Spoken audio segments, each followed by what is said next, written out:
세상이 조용해지는 순간 비로소 당신이 누구인지 드러난다. 소음이 사라지면 변명도 사라진다. 남 탓, 환경 탓, 타이밍 탓, 그 모든 구실이 무너지고 오직 한 가지가 남는다. 당신의 내면. 그 안에서 울리는 목소리가 곧 당신의 진짜 모습이다. 믿음은 소리 없는 엔진이다. 겉으로는 아무렇지 않아 보여도 내면에서 어떤 믿음을 돌리고 있느냐가 결과를 결정한다. 나는 안 된다는 믿음은 성공의 문을 열기 전에 이미 닫아버린다.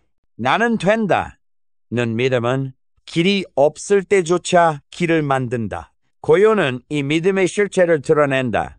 그 순간 들려오는 문장이 무엇인가? 그것이 당신을 움직여 온 힘이다. 시각화는 고요에서 가장 선명해진다. 사람들의 말소리, 미디어의 정보, 끝없는 잡음을 멈췄을 때 비로소 내면의 스크린이 켜진다. 그 화면에 무엇을 비추는가가 내일을 결정한다. 마음속 그림은 단순한 상상이 아니다. 그것은 무의식에게 내려진 지시문이다. 이것을 현재라고 믿어라. 무의식은 지시에 충실하다. 그래서 생생한 그림을 반복할수록 현실은 그 그림과 점점 닮아간다. 끌어당김은 고요 속에서 힘을 얻는다. 잡음 속에서는 바람처럼 흩어지던 생각들이 고요 속에서는 집중된 레이저가 된다. 한 방향으로 모인 파동은 반드시 반응을 일으킨다. 그러나 불안과 의심이 섞이면 파동은 갈라진다. 그러니 고요는 단순해야 한다. 한 문장, 한 장면, 한 파동, 그것만을 품어라. 그러면 끌어당김은 단순한 희망이 아니라 현실을 움직이는 힘이 된다. 자기 이미지는 고요에서 가장 적나라하다. 사람들 앞에서는 가면을 쓰고 연기를 한다. 그러나 고요 앞에서는 가면이 벗겨진다. 그때 당신은 스스로를 어떻게 부르는가? 실패자? 평범한 사람? 아니면 창조자, 성취자, 풍요를 흘려보내는 자? 그 호칭이 곧 당신의 현실을 만드는 설계도다. 고요 속에서 스스로에게 어떤 이름을 줄 것인가? 그 이름이 내일의 무대를 만든다. 무의식의 재프로그래밍은 고요에서 시작된다. 낡은 목소리들은 늘 속삭인다. 너는 해본 적 없어. 너는 실패할 거야. 그러나 고요 속에서 새로운 명령을 내릴 수 있다. 나는 끝까지 간다. 나는 이미 충분하다. 짧고 단단한 선언을 반복하면 무의식은 저항을 멈추고 새로운 회로를 만든다. 그 회로가 당신의 행동을 바꾸고 행동이 현실을 바꾼다. 풍요 마인드셋 또한 고요에서 싹튼다. 소음 속에서는 비교가 자란다. 남의 성취, 남의 속도, 남의 평가가 당신을 결핍으로 몰아넣는다. 그러나 고요는 비교를 멈추게 한다. 남이 아니라 나를 보게 한다. 그 순간 깨닫는다. 나는 이미 충분하다. 풍요는 결과가 아니라 출발점이다. 그 출발점이 바뀌면 하루의 파동이 달라지고 파동이 달라지면 결과도 달라진다. 고요는 두려운 공간일 수 있다. 왜냐하면 아무 소리도 없을 때 당신의 진짜 목소리가 들리기 때문이다. 그 목소리는 종종 불편하다. 너는 더 할 수 있었어. 너는 아직도 멈춰 있구나. 사람들은 이 목소리를 피하려고 소음을 만든다. 끊임없이 영상을 켜고 음악을 틀고 대화를 이어간다. 그러나 피하면 피할수록 내면의 갈증은 더 커진다. 고요를 직면하는 순간 비로소 힘이 생긴다. 왜냐하면 그 목소리와 협상하지 않고 새로 쓰기 시작할 수 있기 때문이다. 무의식은 늘 어제의 기록을 재생한다. 하지만 고요는 그 테이프를 멈추게 한다. 멈춘 순간 새로운 녹음 버튼이 켜진다. 그때 당신은 새로운 믿음을 심을 수 있다. 나는 부족하다. 대신 나는 이미 충분하다. 나는 늘 실패한다. 대신 나는 끝까지 간다. 짧고 단단한 문장을 고요에 새겨라. 반복될수록 무의식은 그것을 사실로 받아들인다. 무의식이 바뀌면 행동이 달라진다. 행동이 달라지면 파동이 달라진다. 파동이 달라지면 현실은 따라온다. 시각화도 고요 속에서 가장 선명해진다. 세상의 소음을 잠재우고 마음의 스크린을 켜라. 단순한 그림이 아니라 생생한 장면이다. 빛의 색, 바람의 결, 손끝의 감촉, 주변의 냄새까지. 상상은 뇌의 현실이다. 고요 속에서 반복된 장면은 무의식에 깊이 새겨진다. 그 장면은 당신을 끌어가는 자석이 된다. 무의식은 그 자석을 따라 당신의 행동과 환경을 재배치한다. 그러나 시각화는 불안과 함께 할 수 없다. 혹시 안 되면 어떡하지? 라는 잡음은 화면을 흔든다. 그래서 고요는 단순해야 한다. 의심이 끼어들 틈 없이 오직 한 장면만 집중하라. 그 장면을 현재형으로 말하고 감사로 감싸라. 나는 이미 그것을 살고 있다. 고맙다. 이 선언은 파동을 확장시킨다. 자기 이미지는 고요 속에서 다시 쓰인다. 군중 속에서는 역할로 자신을 착각하기 쉽다. 직장인, 부모, 친구, 자녀. 그러나 고요 속에서는 껍데기가 벗겨진다. 그때 남는 이미지는 무엇인가? 스스로를 실패자로 보는가? 창조자로 보는가? 그 이미지가 바로 당신의 현실의 틀이다. 틀을 바꾸지 않으면 아무리 노력해도 결과는 같을 수밖에 없다. 고요 속에서 새 이미지를 선언하라. 나는 영향력을 끼치는 사람이다. 나는 풍요를 흘려보내는 존재다. 나는 끝까지 이루는 사람이다. 이 선언은 무의식의 나침반을 다시 맞춘다. 나침반이 바뀌면 길은 저절로 바뀐다. 파라다임의 전환도 고요 속에서 일어난다. 소음 속에서는 늘 타인의 기준이 들린다. 그건 불가능해. 너는 너무 늦었어. 그건 너 같은 사람이 할 일이 아니야. 그러나 고요는 이 목소리를 잠재운다. 그때 남는 것은 당신 안의 작은 속삭임이다. 혹시 가능하지 않을까? 그 작은 속삭임이 파라다임의 균열이다. 균열이 시작되면 울타리는 무너진다. 행동은 고요에서 설계된다. 소음 속에서는 늘 즉흥적이고 반응적이다. 누군가의 말, 갑작스런 상황, 즉각적인 감정에 끌려다닌다. 그러나 고요 속에서는 반응이 아니라 결단이 나온다. 오늘 내가 할 단 한 가지는 이것이다. 짧고 단순한 계획이지만 그것이 현실을 바꾼다.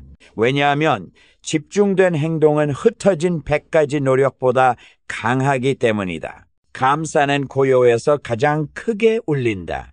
소음 속에서는 감사를 외쳐도 금세 묻힌다. 그러나 고요 속에서 속삭인 감사는 무의식에 깊이 스민다. 감사는 현실을 새롭게 조율한다. 감사하는 자는 더 많은 이유를 발견하고 더 많은 이유는 더 많은 기회를 부른다. 감사는 단순한 태도가 아니라 파동의 상승이다. 상승된 파동은 같은 높이의 기회와 사람을 끌어온다. 고요는 단순한 정지가 아니다. 그것은 가장 깊은 재충전의 순간이다. 바깥의 소음을 멈춘 순간 안쪽의 진실이 들리기 시작한다. 그 진실은 늘 두 가지 중 하나다. 나는 할 수 있다. 혹은 나는 못한다. 이 두 문장이 삶의 방향을 갈라놓는다. 믿음은 고요 속에서 자라난다.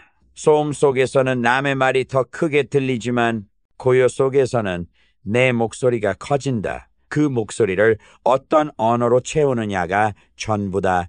나는 충분하다. 나는 끝까지 간다. 나는 이미 이루었다. 이 단단한 문장이 무의식을 새롭게 코딩한다. 코딩된 무의식은 행동을 이끌고 행동은 현실의 틀을 다시 짠다. 시각화는 고요에서 가장 강력하다. 눈을 감고 상상하는 것은 허황된 일이 아니다. 뇌는 상상과 현실을 구분하지 못한다. 생생한 그림은 무의식에게 이것이 지금이다라고 속삭인다. 그리고 무의식은 현재와 일치시키기 위해 행동과 선택을 조정한다. 따라서 고요는 단순한 쉼이 아니라 설계의 순간이다. 설계된 장면이 반복될수록 현실은 그 그림에 맞춰진다. 자기 이미지는 고요에서 다시 쓰인다. 군중 속에서는 역할이 당신을 정의하지만 고요 속에서는 오직 자신이 자신을 정의한다. 실패자의 이미지로 자신을 부르면 삶은 실패의 무대만 펼친다. 창조자의 이미지로 자신을 부르면 삶은 창조의 무대를 열어준다. 자기 이미지는 단순한 기분이 아니다. 그것은 현실의 청사진이다. 무의식의 재프로그래밍도 고요에서 가능하다. 낡은 음성이 계속 재생된다. 너는 안 돼. 너는 늘 여기서 멈추었어. 그러나 고요는 새로운 음성을 삽입할 기회를 준다. 나는 이미 넘었다. 나는 더 크다. 짧고 강한 선언이 반복될 때 무의식은 새로운 길을 받아들인다. 무의식이 바뀌면 저항은 사라지고 삶은 더 부드럽게 흘러간다. 풍요 마인드셋은 고요 속에서 뿌리 내린다. 결핍은 소음 속에서 자란다. 비교와 불안이 사람들을 조급하게 만든다. 그러나 고요는 속도를 늦추고 충분함을 보게 만든다. 나는 이미 가진다. 이 문장이 파동을 바꾼다. 풍요의 파동은 풍요의 기회를 끌어온다. 풍요는 나중의 결과가 아니라 지금의 태도다. 파라다임은 고요 속에서 드러난다. 보이지 않던 울타리가 고요에서는 선명하다. 이 나이에 가능할까? 내 상황에서 할 수 있을까? 이 말들이 파라다임의 벽이다. 그러나 고요는 이 벽에 균열을 만든다. 만약 가능하다면 이 작은 질문이 벽을 무너뜨리는 첫 망치질이다. 파라다임이 깨지는 순간 새로운 길이 열린다. 행동은 고요에서 설계된다. 소음 속에서는 늘 반응적이다. 누군가의 말, 갑작스러운 상황, 즉흥적인 감정. 그러나 고요에서는 주도적이다. 오늘 반드시 할 단 하나. 이 결심이 내일을 바꾼다. 작아도 집중된 행동은 분산된 노력보다 강하다. 고요는 집중을 선명하게 만든다. 감사는 고요 속에서 가장 깊다. 소음 속에서는 감사를 말해도 금세 사라진다. 그러나 고요에서 속삭인 감사는 무의식에 새겨진다. 나는 이미 받았다. 나는 이미 충분하다. 이 문장이 파동을 끌어올린다. 감사는 현실을 재조율하는 강력한 힘이다. 고요는 당신의 진짜 모습을 드러낸다. 그 순간만큼은 아무도 대신 설계해 줄 수 없다. 남의 기준도, 남의 기대도, 남의 평가도 사라진다. 오직 당신의 믿음과 내면만이 남는다. 그 안에서 무엇을 보느냐가 앞으로의 현실을 결정한다. 많은 사람들은 현실을 탓한다. 환경이 불리하다고, 운이 따르지 않는다고, 타이밍이 잘못되었다고 말한다. 그러나 현실은 결과일 뿐이다. 원인은 내면이다. 믿음이 흔들리면 현실도 흔들린다. 이미지가 작으면 기회도 작아진다. 파라다임이 갇혀 있으면 삶도 갇힌다. 그러니 답은 단순하다. 내면을 바꾸면 현실이 바뀐다. 당신이 지금 가진 것은 과거에 믿은 것의 결과다. 이 말은 잔인하면서도 자비롭다. 왜냐하면 지금이 어떤 상황이든 미래는 새로 설계할 수 있다는 뜻이기 때문이다. 지금 새로운 믿음을 선택하면 내일은 오늘과 같지 않을 것이다. 행동은 선언이다. 오늘의 작은 행동이 내일의 거대한 변화를 만든다. 그 행동은 반드시 고요에서 설계돼야 한다. 남이 원하는 길이 아니라 당신이 내면에서 확신한 길. 작은 걸음이라도 내면에서 시작된 걸음은 흔들리지 않는다. 그 걸음이 내일의 궤도를 바꾼다. 감사는 미래를 당겨오는 자석이다. 아직 오지 않은 것도 이미 받은 것처럼 감사하라. 무의식은 그것을 현재라고 믿고 그 믿음에 맞게 행동과 선택을 조정한다. 결국 감사는 아직 오지 않은 풍요를 현재로 불러온다.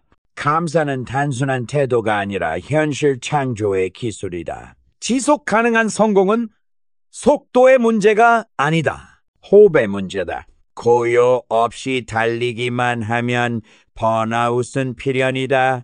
그러나 고요 속에서 숨을 고르면 에너지는 다시 충전되고 방향은 다시 정렬된다. 그래서 가장 큰 성취를 한 사람들은 언제나 가장 깊은 고요를 가지고 있었다.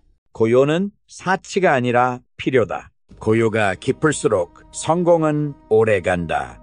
의식의 확장은 고요에서 완성된다. 낮은 의식은 문제를 크게 보고 높은 의식은 목적을 크게 본다. 고요는 목적을 다시 상기시킨다. 작은 실패는 더 큰 성공의 계단일 뿐이고 지연은 더 좋은 정렬을 위한 준비일 뿐이다. 고요 속에서 의식은 위로 올라간다. 의식이 올라가면 해석이 바뀌고 해석이 바뀌면 길이 달라진다. 배움과 반복은 고요 속에서 현실로 연결된다. 배운 것을 고요 속에서 정리하고 반복으로 무의식에 심을 때 지식은 힘으로 변한다. 그 힘은 현실을 움직이는 에너지가 된다. 반복은 내면의 회로를 바꾸고 그 회로가 새로운 현실을 만든다. 결국 삶은 안쪽에서 바깥으로 흐른다. 당신의 내면이 설계도이고 현실은 그 설계도의 그림자다. 고요는 설계도를 다시 쓰는 시간이다. 이 시간을 무시하면 인생은 늘 같은 패턴을 반복한다. 그러나 이 시간을 존중하면 인생은 새로운 궤도를 가진다. 이제 질문은 단순하다. 당신은 고요 속에서 어떤 문장을 선택할 것인가? 나는 부족하다인가? 나는 충분하다인가? 나는 늘 멈춘다인가? 나는 끝까지 간다인가? 이 선택이 당신의 내일을 만든다. 기억하라. 고요한 순간이 당신의 진짜 모습을 드러낸다. 그 모습이 어떤 모습일지는 오직 당신의 선택에 달려있다. 그리고 그 선택이 당신의 인생 전체를 바꿀 것이다.